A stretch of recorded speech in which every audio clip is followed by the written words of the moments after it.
Welcome back to this week's episode of Thoroughbred Declassified. Now we have a very special episode ahead for you guys. We are going to be doing a whole episode dedicated to the Keeneland November Sale, which is the biggest thoroughbred bloodstock sale here in the U.S. So I am joined today with my co-host, my dad, Brian Campbell, as well as my husband, Justin Morris. And we've got a lot to go over with the Keeneland November Sale, so let's get into it. I have a question I'm going to ask Justin. What is my favorite thing to do? Come on, this should be natural. Spend money! We're talking about the sales season. This week wrapped up the 2025 Keeneland November Breeding Stock Sale. This is one of the biggest thoroughbred breeding sales that is even out there. And there was a lot of interesting developments at this sale this year. So, Dad, let's kind of go into the sales breakdown. For a little bit of context, there was about 3,100 horses in the sale. It is the largest breeding stock sale in the thoroughbred industry.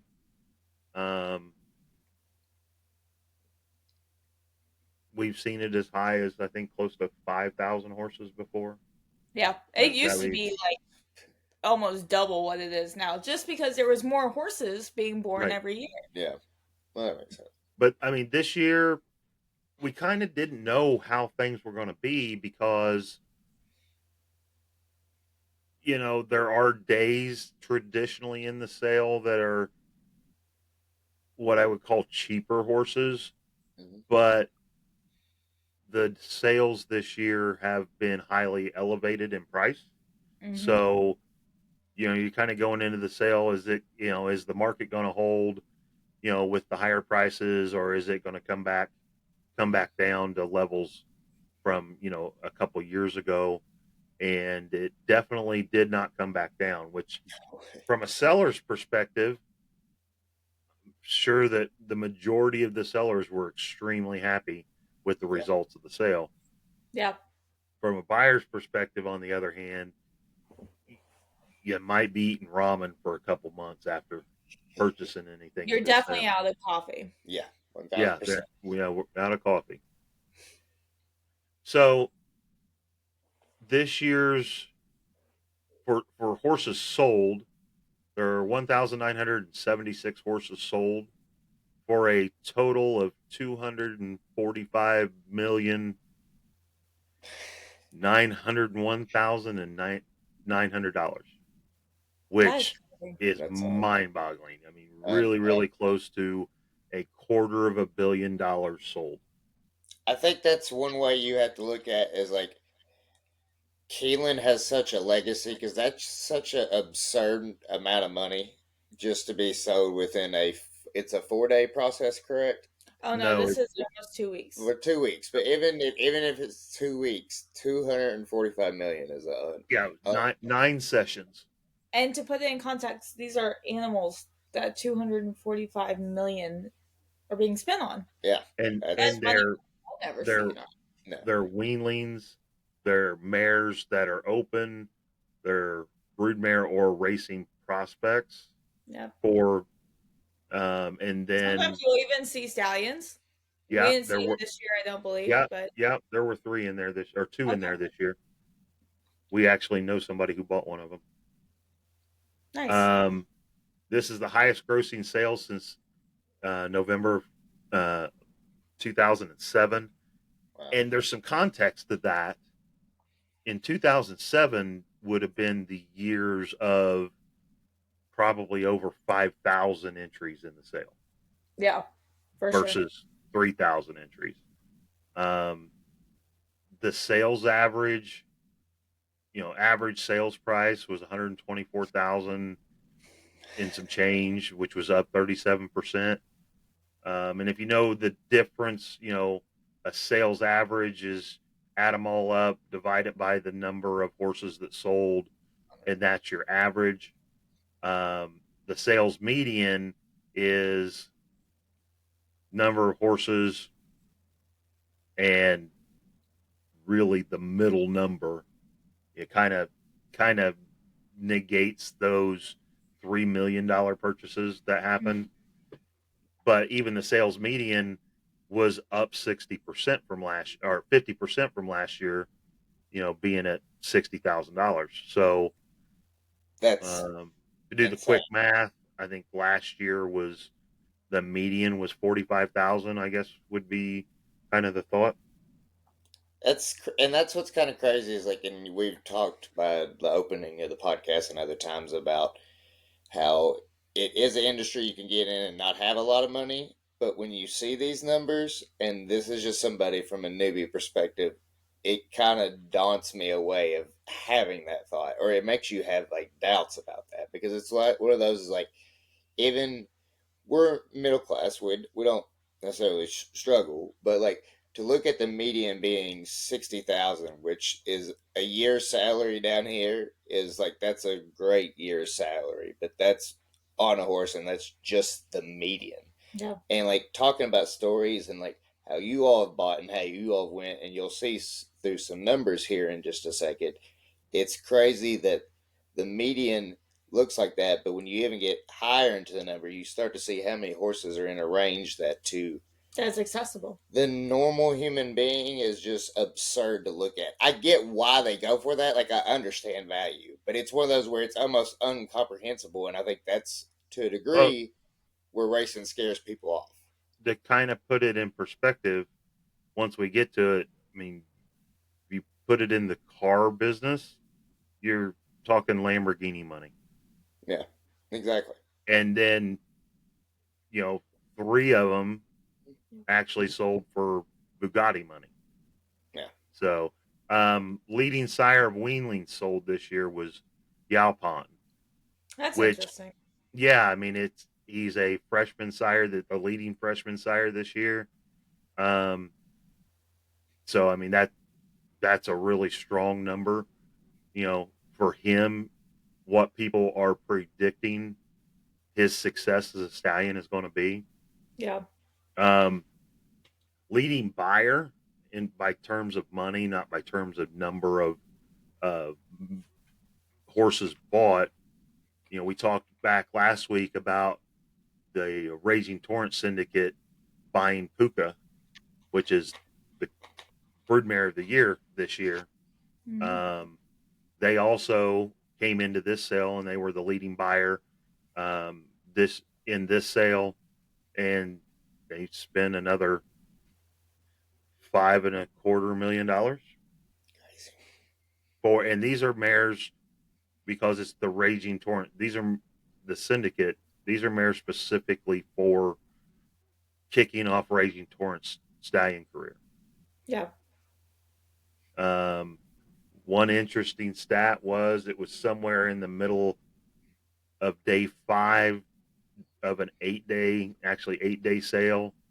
They reached the sales numbers from last year, Oh, which wow.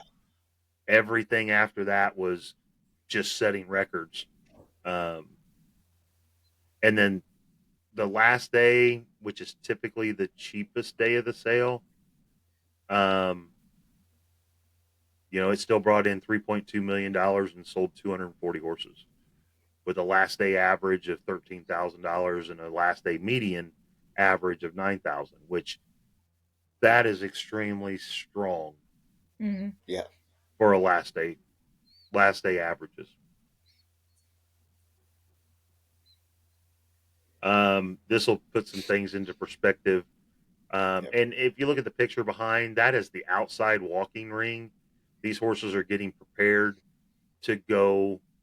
There's some of the next horses up that go through the sales ring, and you can see in the center and on the outside, there's potential buyers looking at the horses before they get to that point. But in this year's sale, there were only 13 horses that sold for $1,000.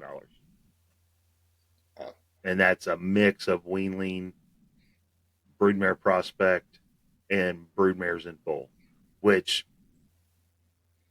honestly is a crazy low number. Mm-hmm. I think the industry itself, though, is trying to get away from having so many horses go for $1,000, and it's tough. And we'll talk about this a little later as we dive into some of these numbers. It makes it a little bit harder when the industry is trying to get away from the most affordable type of horse. But at the same time, I understand that a lot of these horses, especially the older mares, when they go for numbers like this, there is a level of concern you have. Like if you have like a 18, 19-year-old mare go through and she's in full and she sells for $1,000, well, what's going to happen to her after she has, that baby? And I think that opens up a larger conversation about other issues in the industry. But I do think we're going to continue to see that 1,000 number go down. And you say, with this, the industry didn't control that number. Nope. There were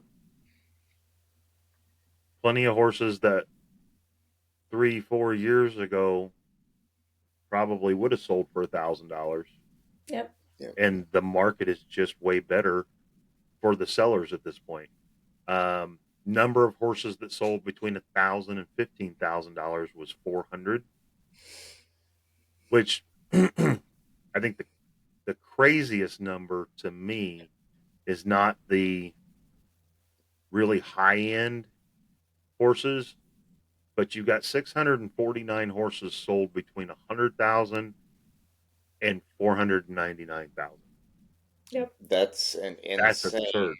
Yeah. And that's what's crazy is that's the most populated, and that to me, I would have thought if you just name that as a price to somebody just out in the real world, they would think you're getting the top of the very top. And when you look at it, there's 3 more categories after it. But when you just say that money out loud, it's just crazy from a newbie perspective of like, you say that out loud, you would think people are getting the, end all be all, and it can be, but that's just the middle.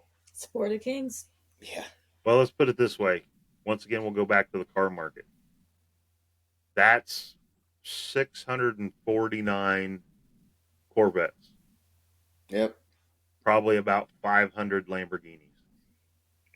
I think the thing that gets me is you're almost, by pure volume, you're more likely to sell a horse above 100 grand than below 15,000 by sheer numbers.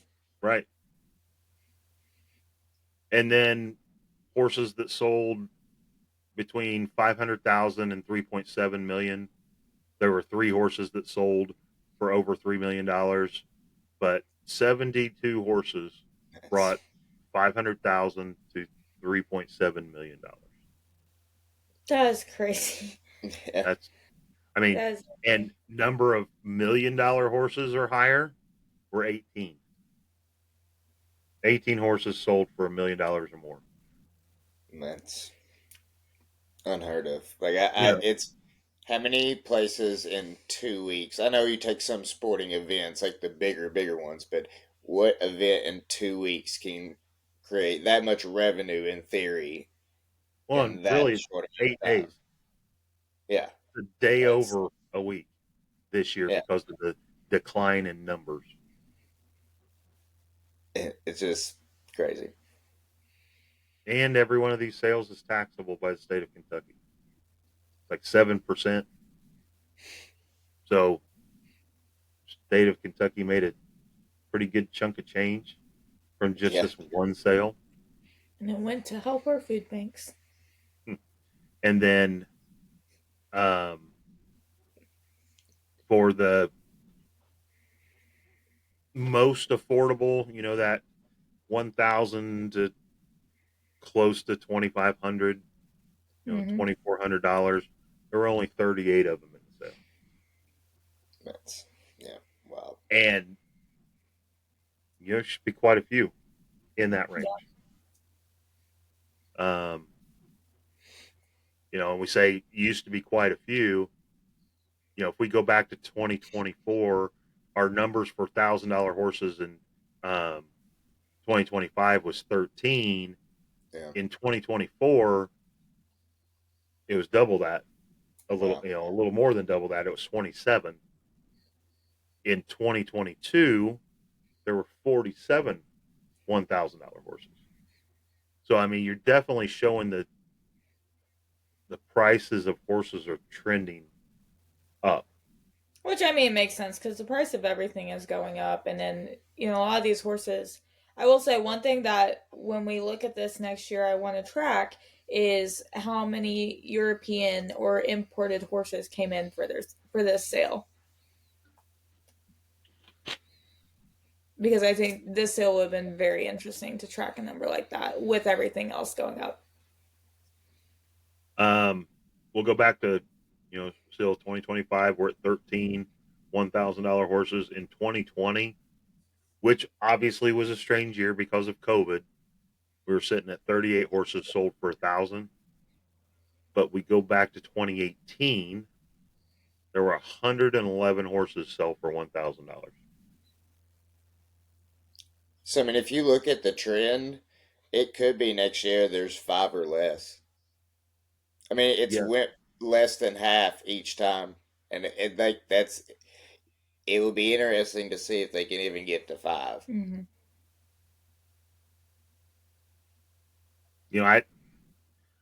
I think there is going to come a point in time where the demand for weanlings, broodmare prospects, and broodmares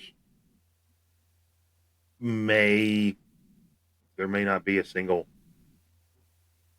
horse going in that even $1,000 to $2,500 range. True. Yeah. Maybe one or two, but Boy, I do you'd hate think to be the one to have those horses. Yeah. Unfortunately. But that being You'd be said, to buy it. yeah, it makes it harder to get into without going through private sale or something like that. It makes it harder to get into the broodmare or a broodmare program or Yeah. buying a weanling. I would feel like the barrier to entry now is so much higher than what it used to be just by the market going up, just from an outsider's perspective. And this is why I recommend if you are wanting to get a thoroughbred broodmare, start looking in some of the more unconventional places. You're going to see horses go through on OTTB Market, OTTB Connect, social media. There's a lot of selling of horses off the track. And a lot of times, sometimes they want sport horse homes, but like if you get mares, they will not sell you a horse if you want to turn her into a broodmare, and you're probably not going to be spending. You're definitely not going to be spending over $15,000 to get a quality horse. Yep. One thing I can say, just look how beautiful Keeneland is. Keeneland is stunning. Yeah. It is just, and the vibe there is just, even if you're not going to buy, the experience of being there is well worth taking a couple days off of work and going to any of the Keeneland sales, whether it be the yearling sale or the I just breeding don't stock recommend sale. January because you're going to be freezing. January is cold, but I will tell you the best thing about the January sale is the hot apple cider. Yeah, it is good. It is a good hot apple cider, I'll tell you that. I just realized something. What? The day that we bought Dare in Full with Truth, there was a tornado warning. Yeah, we were sitting in that room. Yep. Yeah, and I think I said loud enough. They're all just getting us in this one room, so when the tornado hits, it can kill all of us. Yep. There goes all the cheapies. Yeah. So, but yeah, I mean, I can't stress enough. If you're a fan of horse racing, a fan of horses, want something that is just, a fun day of being able to go see some, horses that sell for 3 million or horses that sell for 1,000, and all the industry people that are there, because you'll look over and somebody that's sitting next to you, maybe Bob Baffert or Bill Mott or Jane Lyons. Yep. It could. I know one time I sat in the sales ring and Toby Keith was 2 rows away from me. That's awesome. So Jason, what's Jason's last name? Jason the baseball Worth. player. He was there. So they have a podcast that they talk about horse racing quite a bit. I will have to look and see what that is, but they that are I followers and think supporters of us. um, I think Barstool was there this year. Um, Oh my gosh, did you see the Dave Portnoy interview where he said the hair was gray? yes, I saw that. The Can hair's you imagine? and he said For, he named his grays only or whatever so his his stable is stable. grays only. Yeah, Okay, so he's and he talking to said, Bob Baffert because Bob Baffert's the one who outbid him. And he tells Bob Baffert that the hair is the reason why he only buys grays. Bob Baffert goes, well, I mean, Silver Charm is why, I'm yeah, partial to grays now. And I'm thinking, can you imagine telling Bob Baffert that the hair was a gray? and he Both wasn't even close. horses he named for the reasons of only going for grays were bays. Yeah. Sorry. Oh, I'm having a brain block.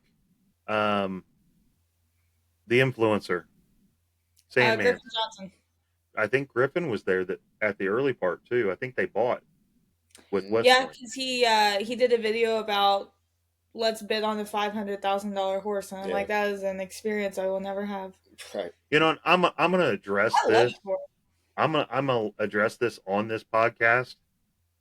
I think he is one of the best things that's happened to the industry in the last probably 4 or 5 years. Yeah. He, you can tell he truly loves the horses. He truly loves the sport, but he has brought that enthusiasm to people that know nothing about the sport. Well, the big thing to me is the industry is actually embracing him, and the industry has a complicated relationship with influencers. I think a lot of people, like in general, like if they hear the term influencer, you're automatically not like they oust you. Yeah. But not only has the industry kind of embraced him, but he was just named the Owner View new owner of the year. I saw that. I saw that, and that was phenomenal. Yeah. And you know, it's not just one horse for him. And he's not just, I mean, I don't want to sound it like it's, huge fan person here, because it's not. It's a fan of the sport. And he's not only exposing people to the Kentucky Derby and all the fancy races, he's going behind the scenes at the track, seeing the horses, maybe getting bit by a horse. But he's also coming to the sales. Yep. Going, he's exposing in a very good way the sport to people who would have never looked at it. Mm-hmm. And, maybe they don't want to own a racehorse, but maybe they want to breed racehorses.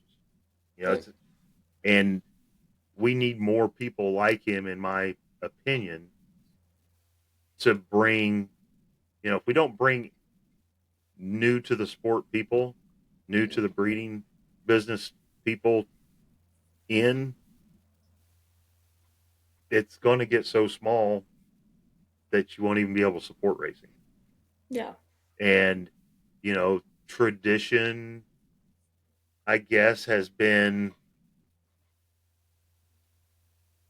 geared more for the establishment. Well, let's call it what it is.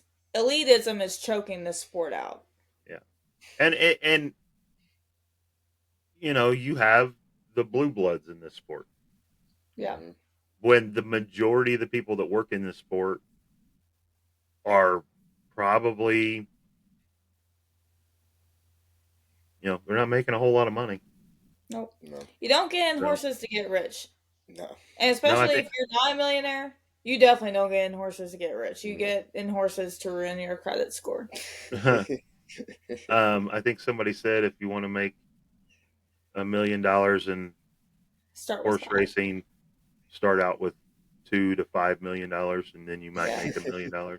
And even then, cross your fingers, because if you've got a poor bloodstock agent, or you take a big swing on a horse and it doesn't pan out, I mean, that's why, and we talked about leading consigners, but in general, it's always interesting, not consigners, buyers. It's always interesting to look back and see what new people threw big money at purchases.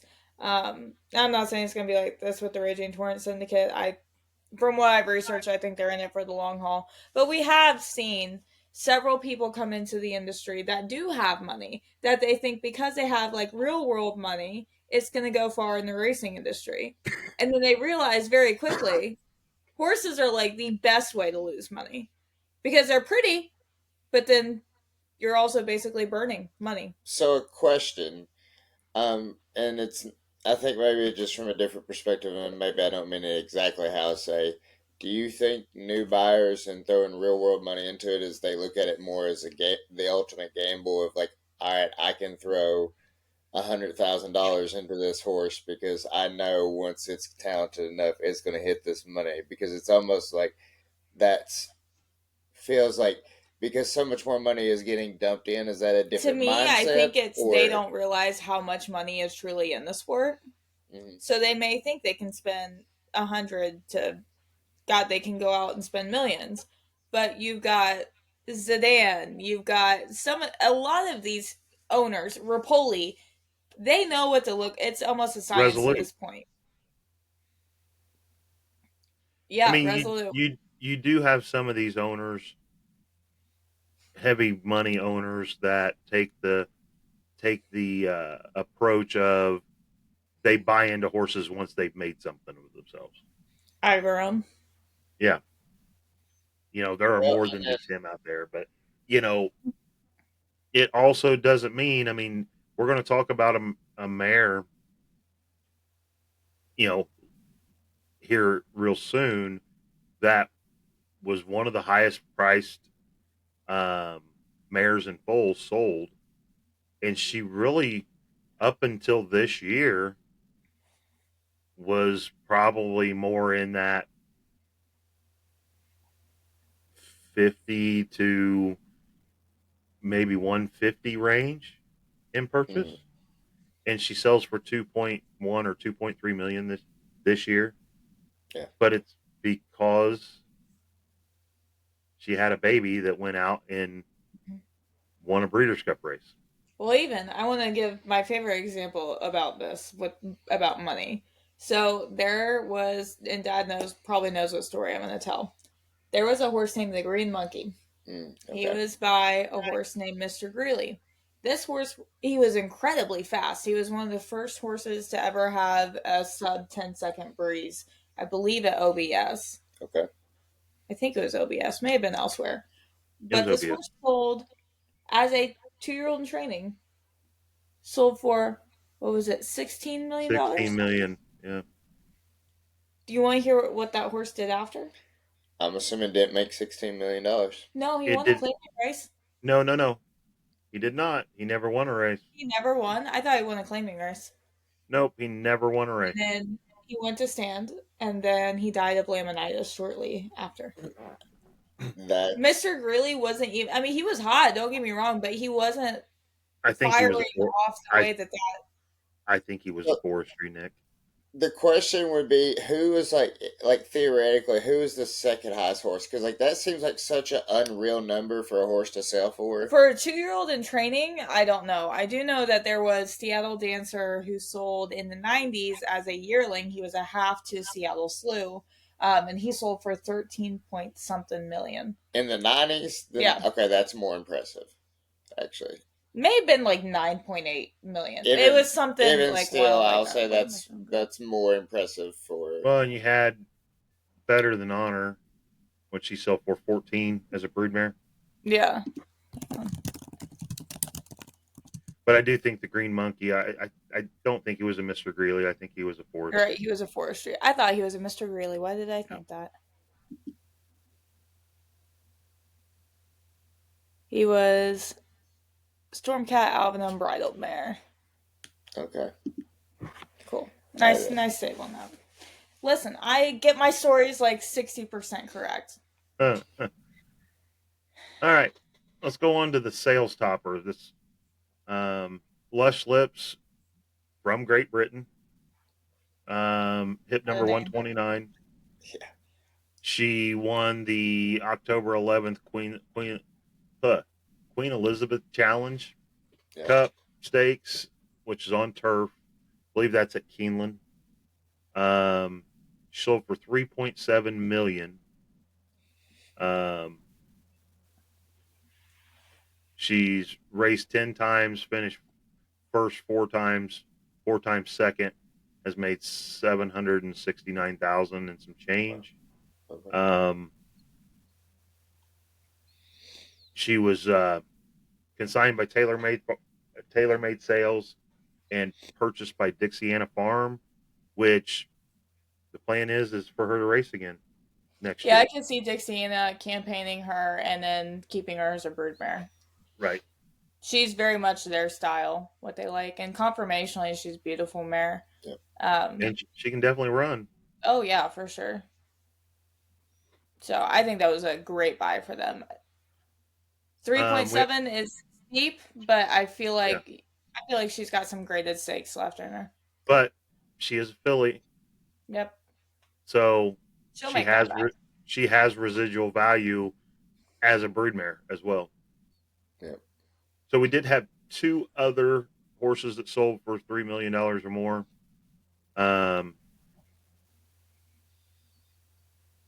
Vava. Yeah. Vava was trained by Cherie DeVoe, and I believe it was America's Best Racing posted one of my favorite videos from the sale. It was Cherie DeVoe saying goodbye to Vava before she went into the ring. Yeah. I mean, at 5 years old, I'd be very doubtful if they bring her back. They haven't said yet. They said it's definitely in the cards. So it just kind of it depends on how she lets down. But, she's by Gunrunner, who is one of the hottest sires out there, and out of the mare Holiday Soiree, which she was a phenomenal race mare. So, if you look at what she's done for her owners, she made $2 million and then sold for 3.1. So gross. They got to take $500,000 out of it, or a 350, or however much Gunrunner stud fee was at the time that they bred her. I would imagine they didn't breed her. I bet she was a yearling sale purchase. I don't know. The other actual $3 million horse is Kilwin. She's a twirling candy out of a blame mare. This looks like this. Yeah. She won the test. She's a 3-year-old. I would imagine she will be back as a racehorse next year. She's made $1 million, a little over $1 million. So, like I said, interesting. She's out of a blame mare. Yeah. So, blame is definitely a good broodmare sire. So, highest selling broodmare would be, I believe it's Bucha. Hip number 169. She sold for $2.3 million. She's a multiple grade 2 winning daughter of Justify, who is another one of the hottest sires out there. I don't want to talk about them. Yeah. Flashbacks. War stories. And then she's out of a Galileo mare, who both that. Justify and Galileo are in our Stallion Showdown. Yeah. She is in foal to top 2 stallions right now, hottest stallions in the market, not this time. Yep. With the March 13th last cover date, she's looking at a mid-February baby. So they don't really have a lot of time to wait before they get their baby. And it was bought by Payson Stud and River Oak Agent. Interesting. Okay. She's a well-built mare. So there were 2 highest selling brood mares because they both sold for $2.3 million. Okay.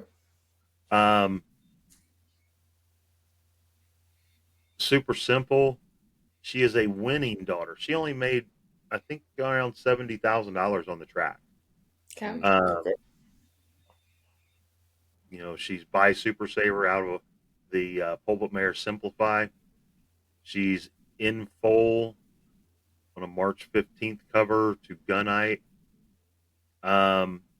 She's not really been bred to the top tier of the horses out there. That's about to change. Oh yeah, it completely changes now. Oh, especially when you look at who bought her. Right.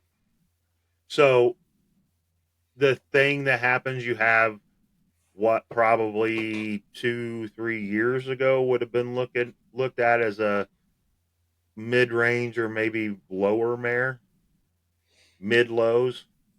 So like probably what 25-30,000 maybe through the sale. Her daughter, Super Corridora, goes out and wins the 2025 Breeders' Cup Juvenile Fillies. And that changes the entire trajectory of this mare's. And let's just talk about how Super Corridora did it. Because I think that's really important to bring up, that why I think they are respecting this mare so much. Super Corridora broke her maiden 3 weeks prior to the Breeders' Cup. And it was an impressive maiden victory. It was like an 8-length victory. But they didn't, you can't really guarantee a horse like that is going to perform well at the Breeders' Cup. So I think, breeders are always going to pay attention to a horse that has that much precocity.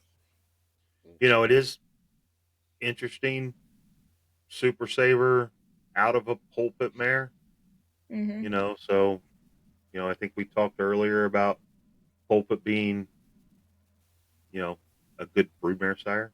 Now let's talk about, though, we can talk about this. I know you're always a little hesitant to, but let's talk about why the mating is freaking crazy. We've seen this a few times. This is not really something that we do in our program, but there is a logic to it.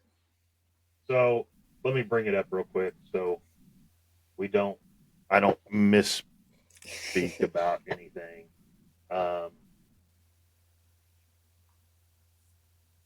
Take a second here. Super simple. So,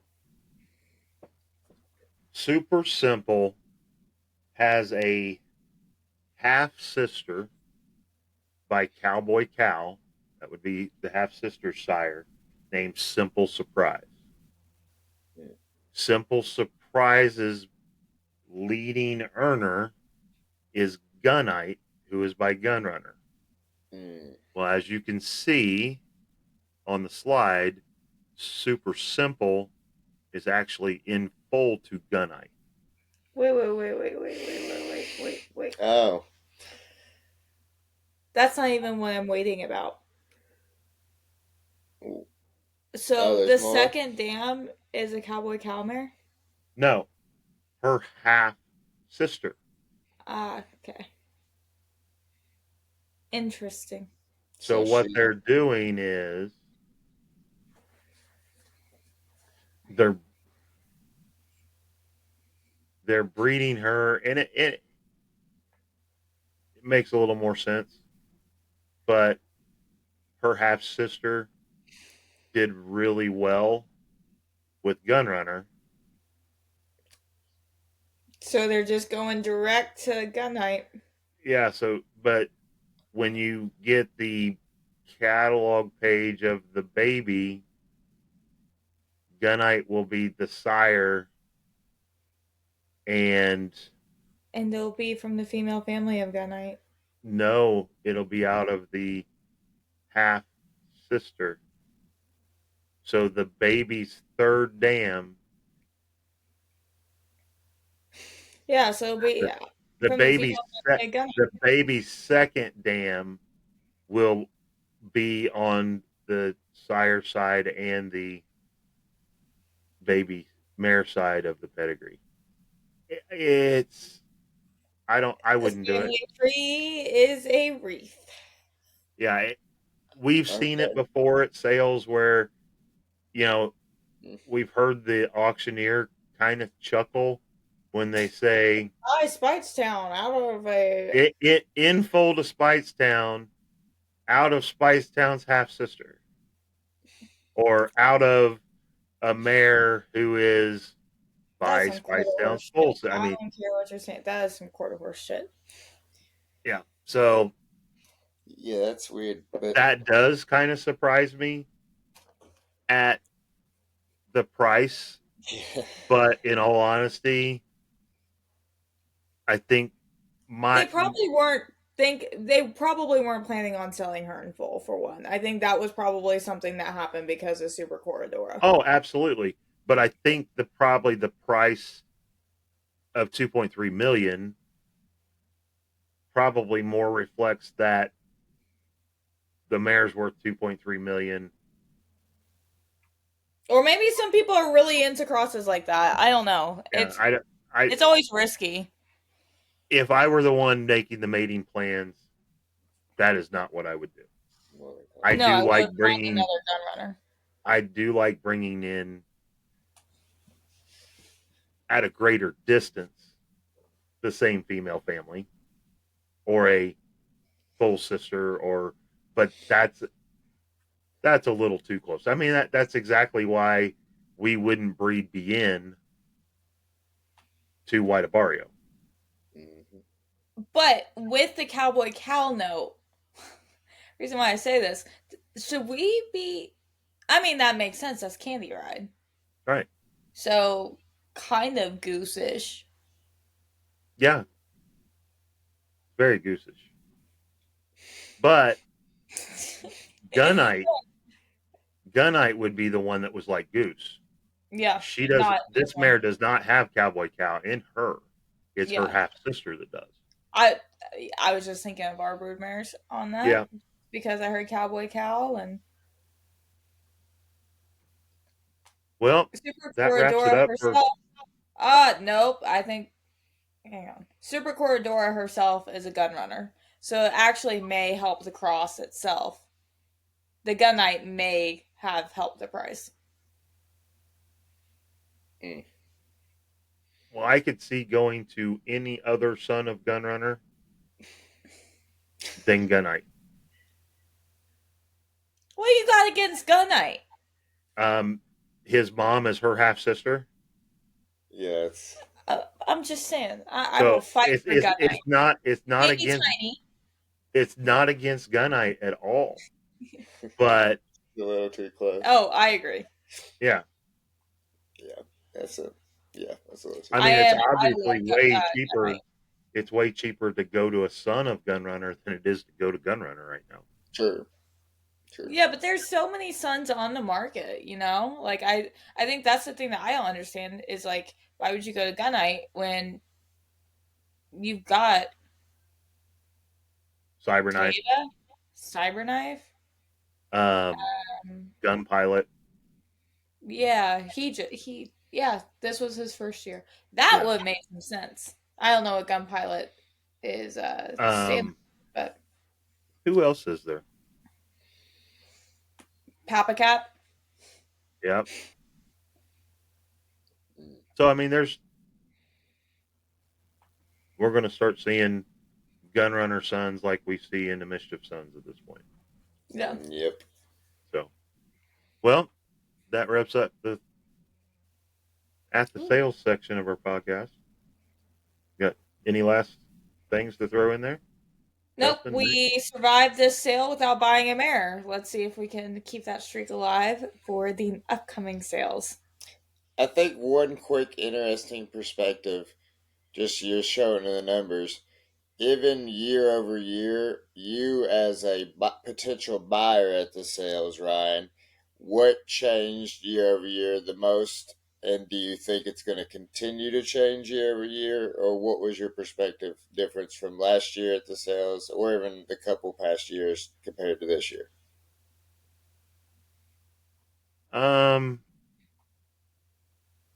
Well, I mean,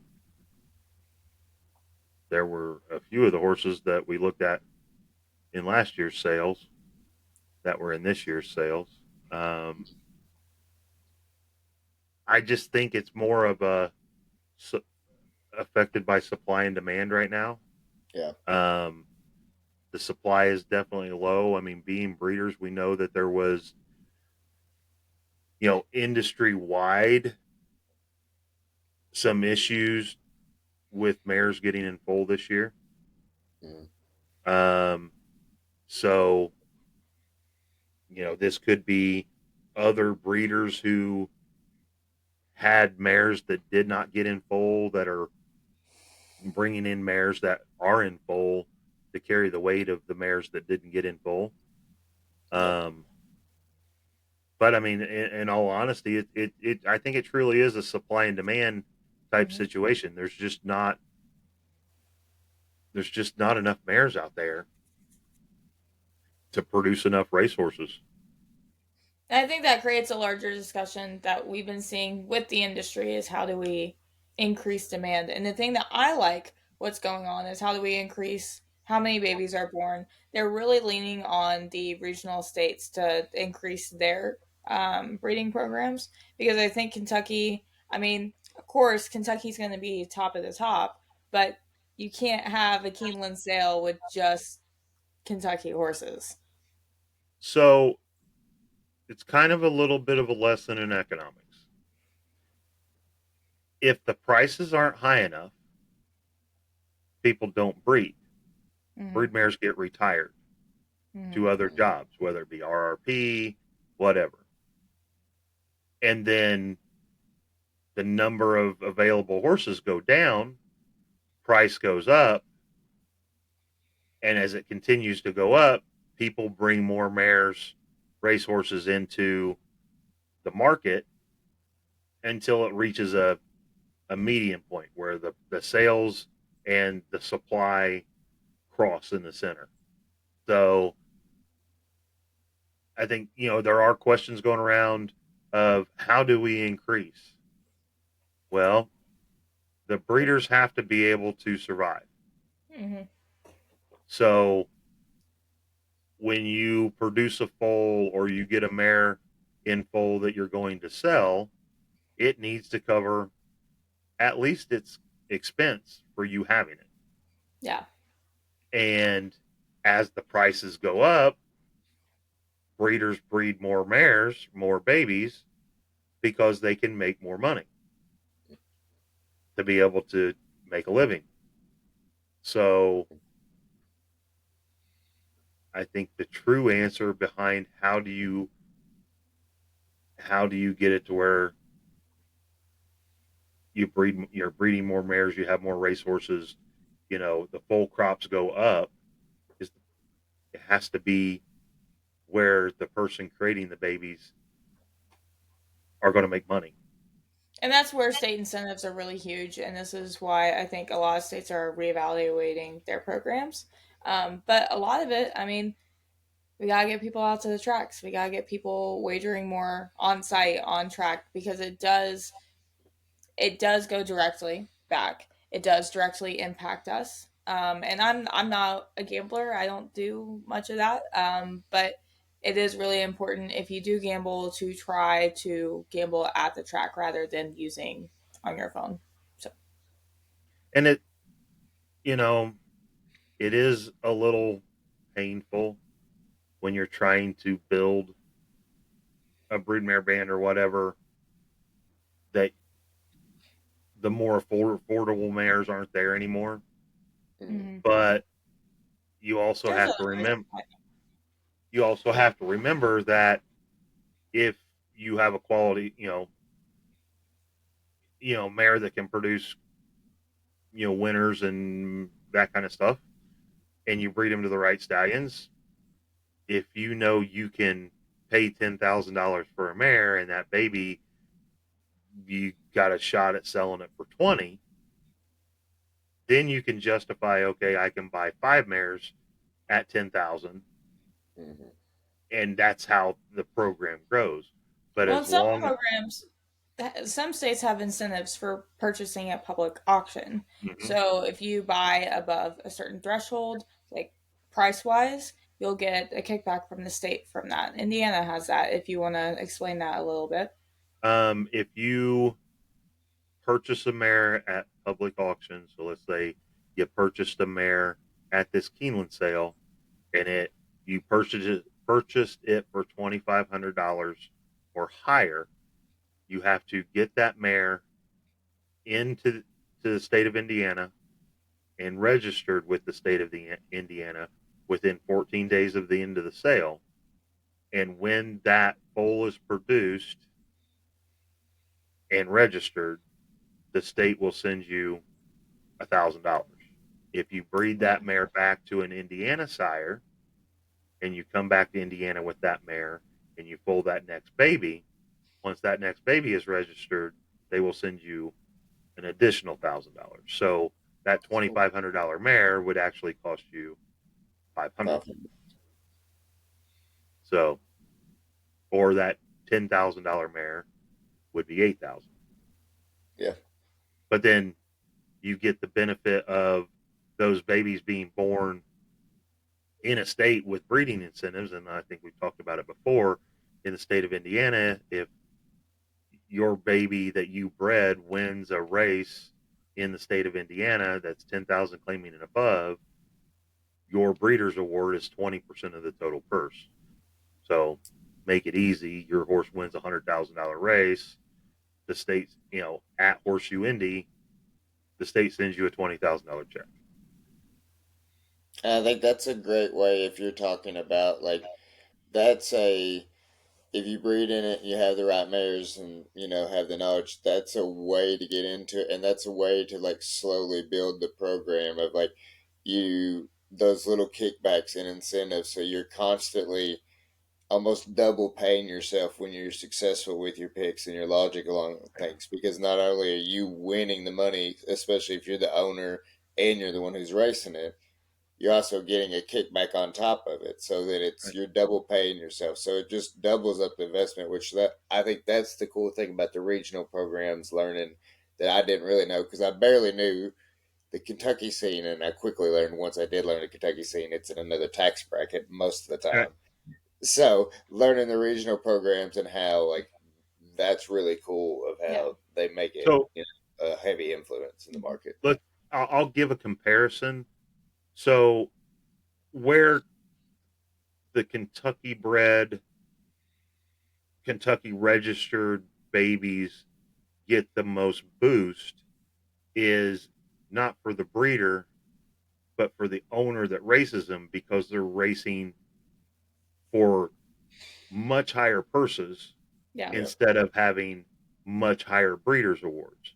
Where, like a state like Indiana, you have good purses and the breeders' awards of 20%. So what I like to talk to people about is, you breed a horse and you foal it in Kentucky and you don't race the baby, you're just taking it through the sale. Let's say you just have a bad sale day and you at best break even. That's really, for the most part, the last you're ever going to be able to make any money off of that baby. Yeah. But if you fold in a regional program that has a regional, good regional breeders awards, you run that same baby through the Kentucky sale, Keeneland, Tipton, whatever. Yes, you may take a little bit of a hit on the price. So let's say your baby is $100,000 baby, maybe you get 80 for it. But once that baby's sold, you get that opportunity to continue making money on that baby as it races, because you're the breeder and it was born in a regional program with breeders awards. So if you do everything where you foal them constantly out in Kentucky rather than Florida, Pennsylvania, Indiana, I think that's New York is another big one. Once you sell that baby, you have nothing. If you breed in those states or foal out in those states, you can have a bad sale and that baby can go out and make up for every dime that you didn't get in the sale. And it's for the life of the baby. So let's say that horse races till it's 8 years old. You're collecting breeders' awards on that baby till it's 8 years old, which is absolutely crazy. Yeah. So in some ways, I think the regional programs with that can actually be a really good thing for breeders to kind of have that safety net of, oh crud, this baby isn't going to cover its expenses, but you don't have to RNA it because it didn't cover. You go ahead and let it go, and it's off of your expenses, and somebody else races it, and it can still make up the difference that you actually needed. So, I mean, regional programs are a really good way to, breed some in Kentucky, breed some in a regional program, just to hedge your bet. It's kind of like somebody betting a horse win, place, or show. That's kind of the regional market. Yeah, that's a great way to put it. So I think that's great to explain it, because I think people may not know that inherently when they get in, and that's a great reason. And to be honest, most of them don't. And when they hear it explained like that, it's like, oh, that's probably the best way to go. And it's like, you can dabble in both regions. You can have your commercial type mare and breed it in Kentucky and sell it, but you can also run your regionally accredited mares or babies through those same sales, and the buyers know that they're going to run for decent money. Yeah. And the breeders know that they have the opportunity to make money after the sale as well. So cool.